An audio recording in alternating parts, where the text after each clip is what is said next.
Well, now that I've already talked about the first two films of Harry Potter, it's now time to talk about the one that made a big change to the franchise. So, let's talk about it, shall we? So, without further ado, Accio Darth Vader. Yo, dudes, the Empire's pretty chill. Maybe you could, join it or something.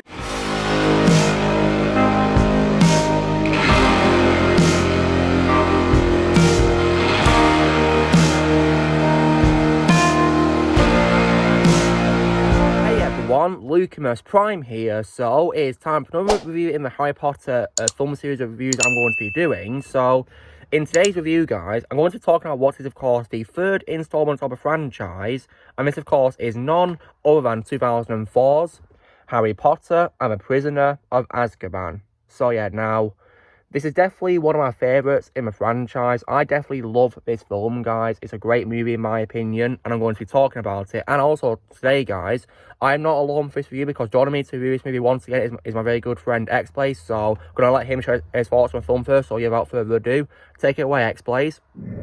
Hello there, my name is Blaze, and welcome to another review with me and Luke. So today we're going to be reviewing my favourite Harry Potter movie, Harry Potter and the Prisoner of Azkaban. Yeah, this movie is my favourite, and for those who don't know, this is my number one favourite. Actually, my second favourite. But anyway, let's continue. So pros and cons. This has really impressive CGI and visuals. The story is also really intriguing, which I like as well. And there's the reason this is my favourite Harry Potter movie, because it has no issues, it has no cons. So yeah, I'm giving this movie a 10 out of 10, and thank you, Luke, for having me here, and see ya. Alright, so now it's my turn to talk about this movie. So how is this film made, guys? This film, of course, was began principal photography in February 2003 at Lee Evanston Film Studios. This was directed by Alfonso Cuarón, not directed by Chris Columbus this time. This one, it was by Alfonso Cuarón. And it was the first in the series to extensively use real-life locations with sets built in Scotland and scenes shot in London, and filming concluded in November 2003. The film was released on the 31st of May 2004 in the UK and on the 4th of June 2004 in North America. And it was also the first Harry Potter film using IMAX technology and released in IMAX theatres. The film grossed a total of $797.5 million worldwide, and it became the second highest grossing movie of the year 2004 behind Shrek 2. The film received praise for Cuarón's direction and the lead actors' performances, and it's also credited for marking a notable change in the franchise's tone and directorial style, and is often regarded by critics and fans to be the best Harry Potter movie. So, when it comes to what I think of this film, guys, you know, I do think it's a great film by all means, but I still think there are some ones which I do prefer over it. But it's still, in my opinion, a good film. There's some problems I do have with it though, which is why, you know, it's not my favourite Harry Potter movie by any means. So there is many great things about it once again, guys, because, you know, I love this whole franchise, and it's time to talk about let's talk about the good qualities of this film first. So once again, the film has a really great cast of actors. Many of them, of course, returning to reprise roles from the previous two movies. So, returning, of course, is a main trio themselves, consisting of Daniel Radcliffe as Harry, Rupert Grint as Ron, and Emma Watson as Hermione. Once again, they do give great performances in this film, guys. They really do. Do really great job playing their characters in this film. And yeah, and we have many scenes where they shine in this movie, and they play their parts really well. And I gotta say as well that, you know, Daniel Radcliffe as an actor definitely, you know, showed how great he is as an actor in this film. He had many great moments in this film when he played Harry. He really did, because I think when he did this film, I think he was 15 the year it came out. So yeah, and he definitely was a really great actor for his age. He really was. And Ron is continuously a great, you know, best friend to Harry, and so is Emma Watson playing Hermione, of course, and yeah. And also returning is several of the Hogwarts staff come back in this. For example, Robbie Coltrane, may he rest in peace, of course, comes back as Hagrid, and I love how Hagrid is now a teacher at Hogwarts, of course, the Chaos Magical Creatures teacher, and he was definitely, you know, great in the film as always.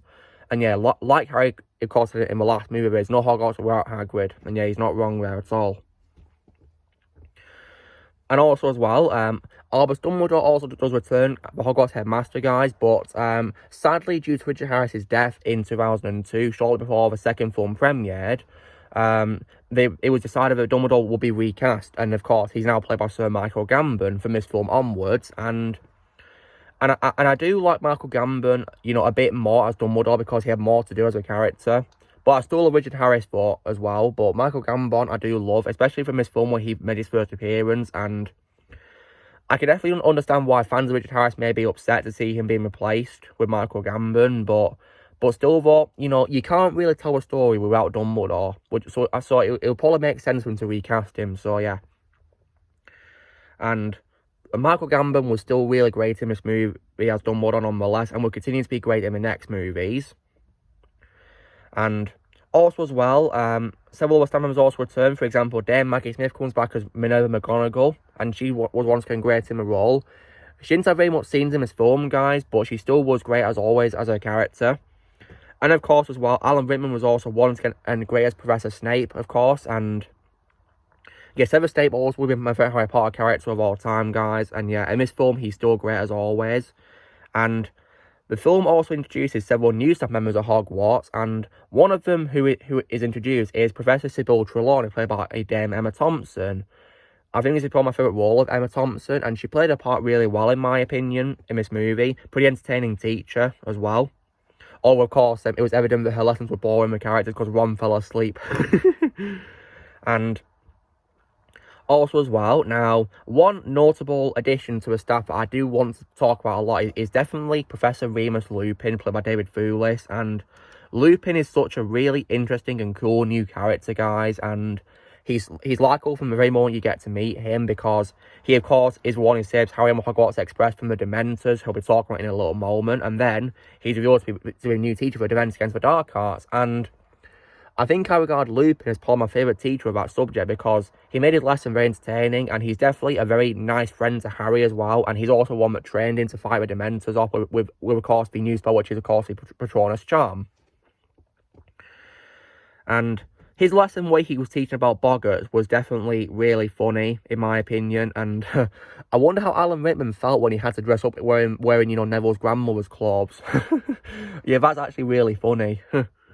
And I also as well, now when it comes to other highlights of this film, guys, one particular highlight I've definitely got to talk about is, of course, the title character of the film himself, which of course is the Prisoner of Azkaban, Sirius Black, who is of course played by Gary Oldman. And yeah, Gary Oldman is a phenomenal actor, guys, one of my favourites, and he played Sirius really well, and I regard Sirius as one of my favourite characters in the franchise, and he's definitely played so well by Gary in this movie. Definitely one of the main highlights of this. And I definitely as well love the twist where it's revealed, because the film builds up the idea that Sirius is a villain and he's escaped Azkaban to come for Harry, but it's revealed this is not true, because, and it's also revealed when Harry eavesdrops on a conversation between the Minister for Magic and also Madame Rosmerta, played by, I think it's Julie Christie, I think it is, who played her, Julie Christie, and also of course McGonagall. And he, of course, hears that apparently Sirius is the reason why his parents are dead, and also that he's also Harry's godfather as well. So Harry is really heartbroken and wants to kill Sirius because of this. And I gotta say that Daniel Radcliffe's acting in that scene where he says he's going to be ready to confront Sirius to kill him is just phenomenal acting, in my opinion. Like, you can literally feel the tension of the situation and his anger in that scene, because how great of an actor he is. And yeah. And also as well, I like the twist where this is not true, because he didn't give him up, but instead it was Peter Pettigrew, who's of course introduced in this film played by Timothy Spall. And it's revealed that all this time, guys, he was Ron's rabbit Scabbers. And yeah, definitely a very good way to pull off both a twist villain and a twist hero in a good way. Yeah, that was definitely, you know, a very, very cool little twist right there, really. And yeah, and when it comes to a drastic tone, guys, I love how this film goes darker than the previous two films, because, you know, I think the films do progressively get more and more darker, but this one is definitely where it went to the next level, in my opinion, and it got more and more darker. But despite this, however, it does have some funny moments. I want to talk about the Boggart lesson, and I definitely love the opening scene where, now, the film introduces, of course, Uncle Vernon's sister, Aunt Marge, played by Pam Ferris, and she is undeniably a very unlikable character. I could not stand her as a character, but Pam Ferris is a great actress, and she did a great job playing Aunt Marge. And we get a very satisfying scene where she does, unfortunately, make fun of Harry's parents, and Harry, of course, gets really angry, and then he casts a silent spell on her, which causes her to blow up like a balloon, which is definitely a very hilarious scene, and definitely very satisfying, and it's even more funny and satisfying when you see her, she's still in the air when Harry leaves the Dursleys. So, yeah. And also as well, there's also as well another introduction of a character who is actually a creature, guys, a magical creature, who is, of course, introduced in Hagrid's lesson, of course, which is Buckbeak. And Buckbeak is definitely a very lovable and likeable and a very adorable character. And yeah, I really like Buckbeak, guys.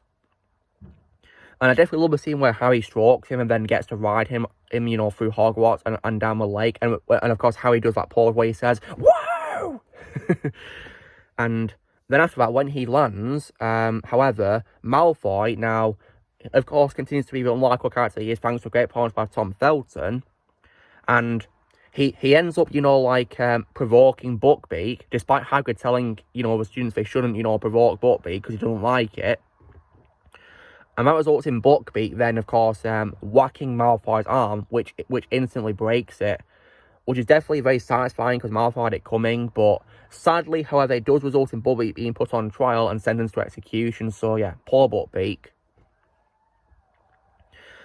The film also introduces something which definitely helps make the franchise more darker, which is, of course, the introduction of the Dementors, which are very scary villains, and they were definitely very frightening in this movie, and apparently, according to J.K. Rowling, when she wrote the Dementors in, they're based on, a connotation for depression, which you can definitely tell in this movie, yeah, when she wrote a book, which was released in 1999, so yeah.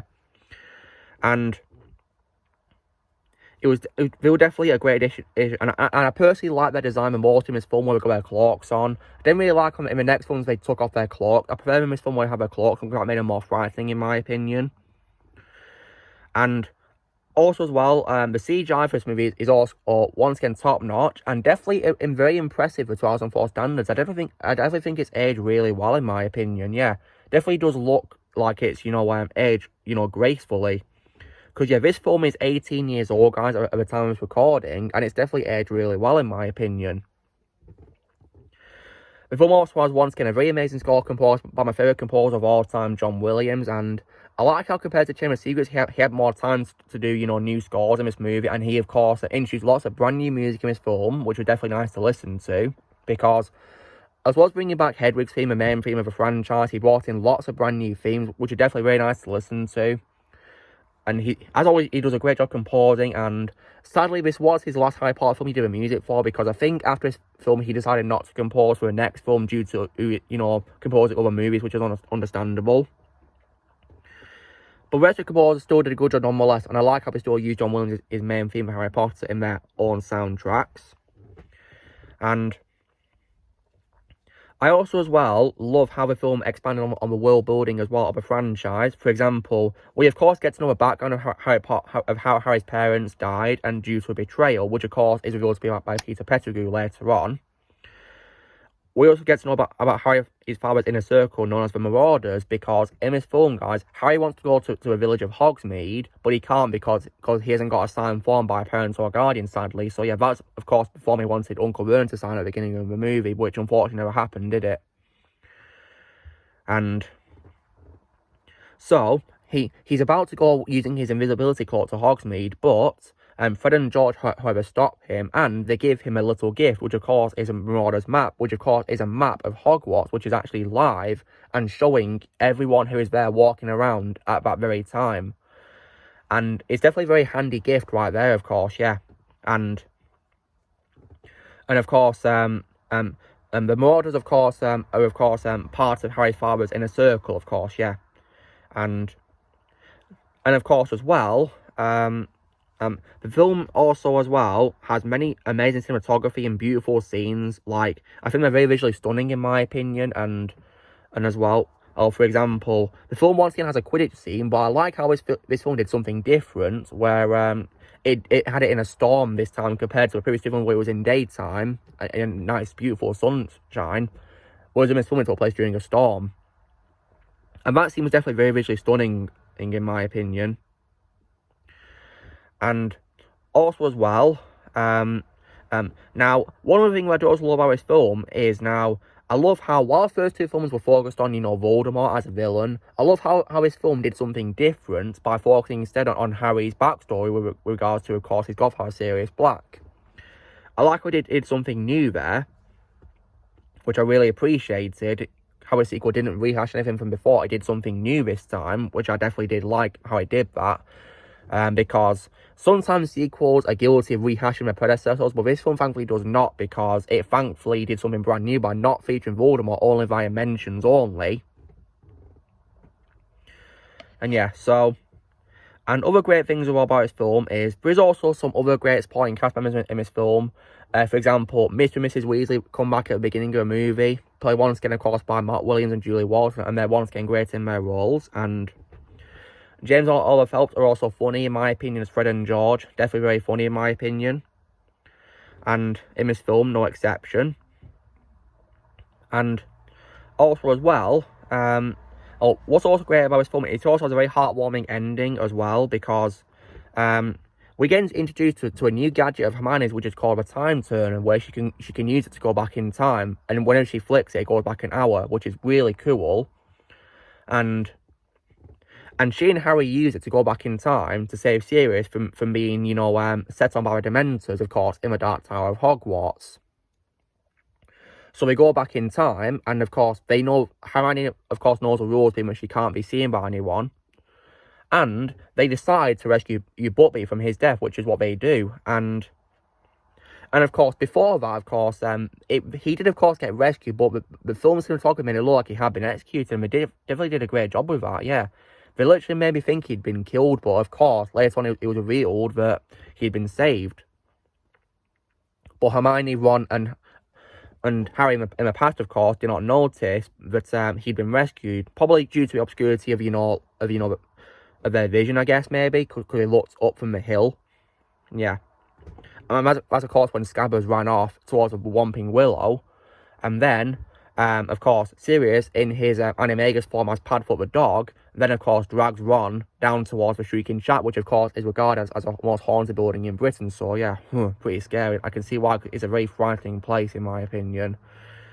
And so Hermione and Harry, of course, have gone back in time, and they rescue Buckbeak, which was definitely very nice how he did that. They saved Buckbeak from death, because I didn't want Bobby to die. He didn't deserve it, because Malfoy, in my opinion, had his broken arm coming for being, provocative towards Buckbeak. He had it coming, in my opinion. Then after that, they then, of course, rescue Harry and Sirius from the Dementor attack, and we get a very powerful scene, guys, where, Harry, of course, at first thought the figure who casted the Patronus to save him and Sirius was, of course, his father, but due to his father being dead, of course, that may not be true, and of course, this is revealed to be, because it's revealed that it's actually Harry who casted it, and of course, he, of course, yells out, "Expecto Patronum!" And yeah. That's definitely a very powerful scene where he, of course, sends him away like that. And then, of course, Harry and Hermione fly on Buckbeak and they rescue Sirius from the Dark Tower. And then after that, Sirius then assumes as a parental figure for Harry. And then, of course, he flies away on Buckbeak to his safety, now that he's escaped.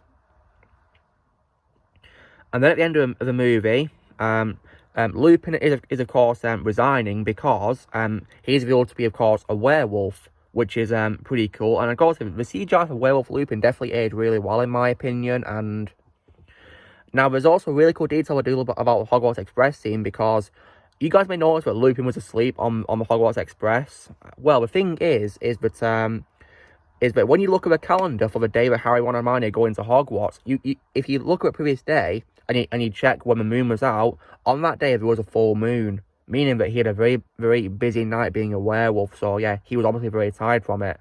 But definitely amazing detail right there. So at the end of the movie, Lupin is resigning, of course, and he gives Harry a map back, of course, as well. because he confiscated it from him, of course, after a corridor scene where, of course, Snape found Harry looking for Peter Pettigrew on it because he saw him on the map. And that was, of course, when Lupin realised that Peter was still alive, of course, after believing him to be dead. And then it's revealed that Harry's got a present, which, of course, is a new broomstick because, sadly, in a Quidditch match, his broomstick gets destroyed, and he, of course, gets a brand new one, which, of course, is a firebolt, which is given to him as a present by Sirius, which, of course, was symbolised by a feather. So, yeah, and then, of course, Harry flies away on it, which is definitely a very nice, happy ending right there for him. And yeah, definitely, in my opinion, an amazing movie, an amazing third installment, in my opinion, as well. So, and now, when it comes to this film, does it have bad qualities? Well, yes, there's no denying it has bad qualities. So, for example, there is one that I don't really like at the start of the film, guys. For example, at the start of the movie, Harry is casting Lumos Maxima to light up his wand to read a book at night in bed. And he's completely oblivious to the fact that he's not allowed to use magic outside of Hogwarts. Not good, is it? He could have been expelled for that. I'm surprised that he didn't. Because when it comes to, blowing up his aunt, of course, the Minister for Magic told him he wasn't in trouble for that, but I'm very surprised that the Minister did not even notice that he'd cast Lumos Maxima at night when he shouldn't have done that at all. So yeah, big mistake right there.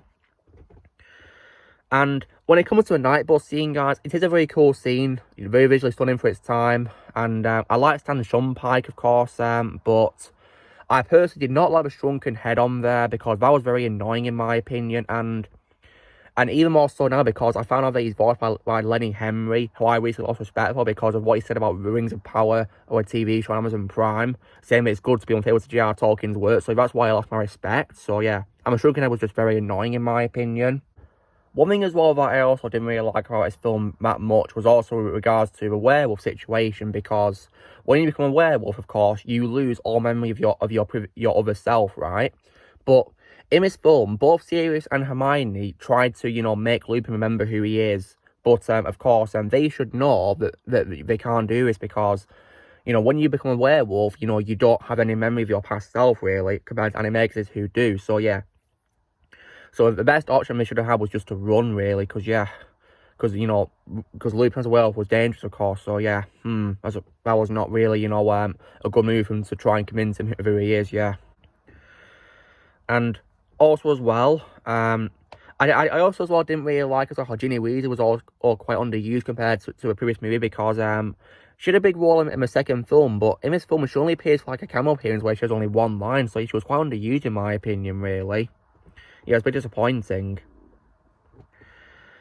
And I've also as well said that, many fans of Richard Harris may be disappointed that he didn't come back as Dumbledore due to his death. But, like I said, guys, you can't tell the story of Harry Potter without Dumbledore. So that's why it was necessary to recast Dumbledore.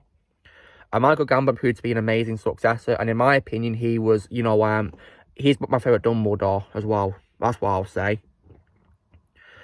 But nonetheless, guys, this is definitely, in my opinion, an amazing sequel. And definitely, a great, turning point for a franchise to change. And of course, the franchise, of course, would get into the more darker tone in the next film, which I'll be talking about next week, which, of course, is The Goblet of Fire, which I'm definitely excited to talk about. Can't wait for that one, because I love that one as well. I think it's underrated. So yeah, this film, in my opinion, is definitely really great, in my opinion.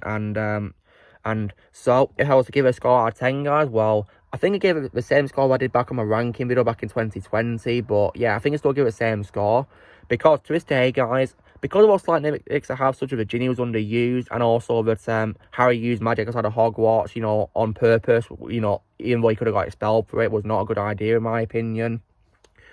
And I also, as well, didn't really like how the film doesn't really connect to the previous two movies that much. The second film that much, really. It feels a lot different to it very much. Doesn't really acknowledge its events very well, which is a bit confusing, really.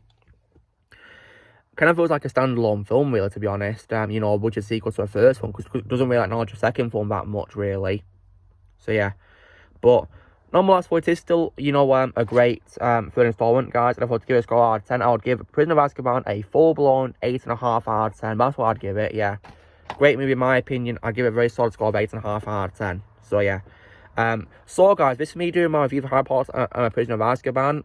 So you know the drill, guys. Be sure to give this video a like. Also, in your comments what you guys think of Harry Potter and Prisoner of Azkaban if you've seen it. And also, as well, thank you to Blaze for taking part in this review once again. I really appreciate you taking time to join me for this. Nice one. And stay tuned for my review for the next one, which I definitely look forward to doing. Can't wait to do that. Also, be sure to join Team Palmer by subscribing to this in the future. If you'd like to be a member, you can press on your piece of or you can all description.